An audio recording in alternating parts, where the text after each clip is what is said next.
तो दोस्तों फाइनली वो कारण हम लोगों के सामने आ गया है कि भाई आखिर में क्यों बॉलीवुड के दबंग खान की आने वाली मच अवेटेड फिल्म यानी कि भैया मातृभूमि के रिलीज में हो रहा है डिले। तो क्या है ये मैटर, चलिए मैं आपको बताता हूँ। हेलो फ्रेंड्स, मैं हूँ नरेंद्र और मैं आपका एक बार फिर से स्वागत करता हूँ हमारे चैनल यानी कि वायरल न्यूज जंक्शन में। दोस्तों आप लोगों को याद ही होगा कि पिछले साल बहुत ही धूमधाम से मिलन लुथरिया ने भाई इस बात की जानकारी सबको दी कि भैया वो सलमान खान के साथ मिलकर एक फिल्म बनाने वाले हैं जो कि भैया इंडिया और पाकिस्तान के बीच में जो वॉर हुआ था गलवान वैली में उसके ऊपर आधारित होगी। और भाई जब इस फिल्म की जानकारी हम सभी के सामने आई तो भैया इस खबर को सुनकर दबंग खान के दीवाने काफी खुश हो गए कि भाई एक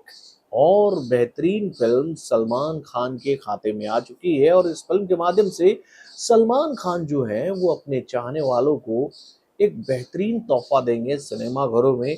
2026 के ईद पर। यानी कि भैया पहले इस फिल्म को लेकर यही उम्मीद जताई जा रही थी कि ये फिल्म इस साल ईद के मौके पर सिनेमा घरों में रिलीज हो जाएगी,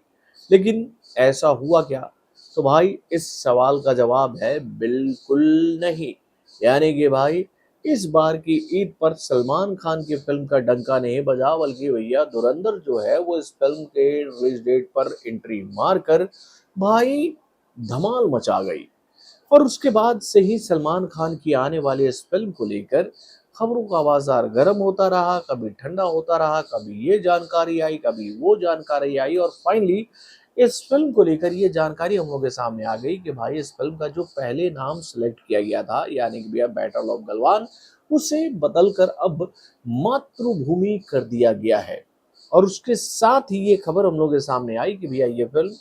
अब भले ही ईद के मौके पर सिनेमा घरों में रिलीज नहीं हो पाई है, ये फिल्म अप्रैल के महीने में 17 तारीख को रिलीज हो जाएगी। लेकिन फिर क्या हुआ? तो भाई अचानक ही ये खबर हम लोगों के सामने आ गई कि भैया इस फिल्म का जो रिलीज डेट चुना गया था अप्रैल के महीने में 17 तारीख में बोल गया था वो था 10 अप्रैल का। तो भाई इससे एक हफ्ते बाद सलमान खान की फिल्म के साथ में मुकाबला करने के लिए तैयार हो गए हैं खिलाड़ी कुमार अपनी आने वाली मच अवेटेड फिल्म भूत बंगला के साथ। तो भाई भूत बंगला का जैसे रिलीज डेट हम लोग के सामने आया तो उसके साथ ही ये बात मैंने आप लोगों को बता दी थी कि बाबू अगर 17 तारीख को भूत बंगला सिनेमा घरों में रिलीज हो रही है तो आप लिख लो कि भैया सलमान खान की फिल्म बैटल ऑफ गलवान जो है वो सिनेमा घरों में रिलीज नहीं हो रही है। और हुआ भी ऐसा ही। यानी कि भाई रिलीज डेट जो है इस फिल्म का पार हो गया है परसों। आज 12 अप्रैल है ना, एक दिन पहले भाई इस फिल्म का रिलीज डेट था। तो भाई वो रिलीज डेट भी स्किप हो गया। और जब इस फिल्म का नाम मातृभूमि रख रख दिया गया बैटल ऑफ गलवान से हटाकर, तो वहीं से एक खबर हम लोगों के सामने आई कि भैया इस फिल्म का 40% पोर्शन जो है वो फिर से रीशूट किया जा रहा है। तो भाई आखिर में ये रीशूट क्यों हुआ, इसको लेकर काफी खबरें हम लोगों के सामने आई। लेकिन अब जाकर वो असल मुद्दा हम लोगों के सामने आ गया है जिसके बारे में मैंने हल्की फुल्की जानकारी आप लोगों को दी थी कि भाई इस फिल्म के कुछ सीक्वेंस पर हमारी देश की सरकार को थोड़ा सा प्रॉब्लम है। यानी कि भाई आपत्ति जताई गई इंडियन गवर्नमेंट के द्वारा कुछ इस फिल्म के सीक्वेंसेस को देख कर कि भैया ये सीक्वेंसेस जो हैं वो हमारे और चाइना के जो इस वक्त रिलेशन है उस पर थोड़ा सा प्रभाव डाल सकते हैं। यानी कि भैया चाइनीज गवर्नमेंट ने भी इस फिल्म को लेकर कुछ बातें कही थी कि भाई इस फिल्म में जो कंटेंट दिखाया जा रहा है उससे चाइना की छवि जो है वो धूमिल ना हो। और भाई इसी बात को ध्यान में रखते हुए इंडियन गवर्नमेंट ने इस फिल्म के मेकरों से ये बात क्लियर कर दी कि आप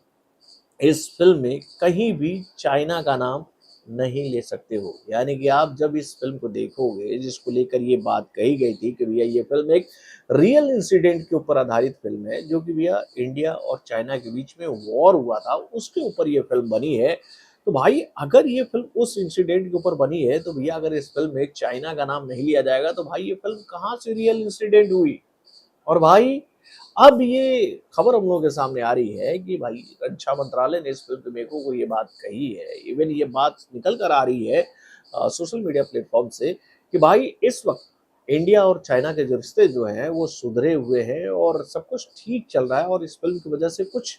अ, अलग नैरेटिव ना सेट हो जाए, जिसकी वजह से हमारे रिश्ते जो हैं वो चाइना से थोड़ा-सा कहीं डगमगाए इस फ़िल्म की वजह से। तो इसी बात को ध्यान में रखते हुए इस फ़िल्म के मेकरों से ये बात कही गई कि भैया इस फ़िल्म के जो पोर्शन्स में आपत्ति है सरकार को, आप उन पोर्शन्स की रीशूट करें। यानी कि भैया उन पोर्शन में वो सारी बातें हटाएँ, वो सारे सीक्वेंसेस हटाएँ जिससे सरकार को और चाइना को भैया थोड़ा-सा कहें तो अ,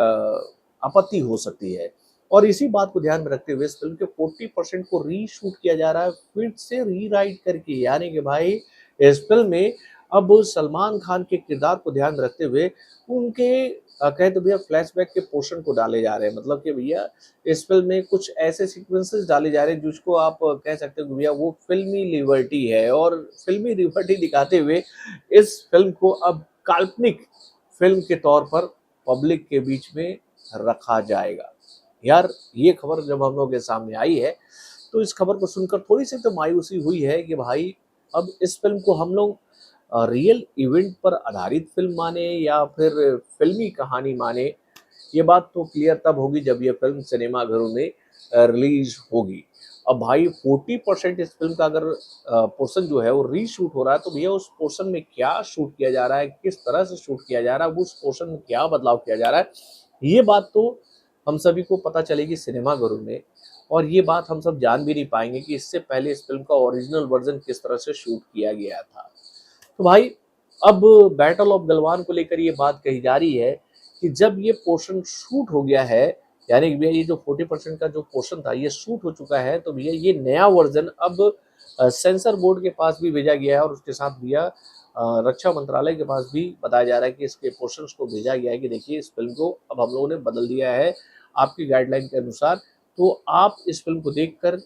एनओसी दीजिए, मतलब नो ऑब्जेक्शन सर्टिफिकेट की डिमांड इस फिल्म की टीम कर रही है कि जल्द से जल्द सरकार की तरफ से इस फिल्म को नो ऑब्जेक्शन का सर्टिफिकेट मिल जाए, जिसको ध्यान में रखते हुए ये लोग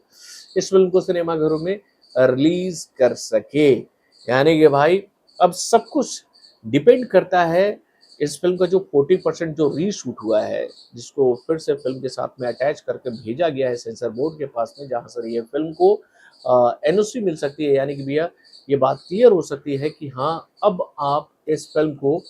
सिनेमाघरों में रिलीज करने के लिए स्वतंत्र है। तो भाई अब ये खबर हम लोग के सामने जब आई है तो इसको देखकर हम लोग ये बात कह सकते हैं कि अगर जो निर्देश इस फिल्म के मेकरों को दी गई है सरकार की तरफ से, यानी कि जो दिशा निर्देश दिया गया है कि आप लोग इन पोर्शंस का फिर से रीशूट करें और इन पोर्शन में वो सारे बदलाव करें जो कि हम चाहते हैं। अगर ये शूट वैसी हो गई है फिल्म, तो नो डाउट इस फिल्म को एनओसी तो मिल जाएगा और ये फिल्म बहुत जल्द ही सिनेमाघरों में रिलीज भी हो पाएगी। वैसे आप अपने कमेंट के माध्यम से हमें ज़रूर बताइएगा कि भैया अगर इस फ़िल्म में ये बदलाव किए जा रहे हैं, तो क्या ये बदलाव जेन्युइन है? क्या आप इस बदलाव के साथ इस फ़िल्म को सिनेमाघरों में देखना चाहते हो? या फिर आपका कुछ मत अलग है? अपने कमेंट के माध्यम से हमें ज़रूर बताइएगा। तो बॉलीवुड से जुड़े और भी कई सारे खबरों को जानने के लिए हमारे चैनल यानी कि वायरल न्यूज़ जंक्शन को लाइक और सब्सक्राइब करना ना भूलिएगा और हमारे नए अपडेट्स को जानने के लिए बेल आइकन को ज़रूर दबाइएगा।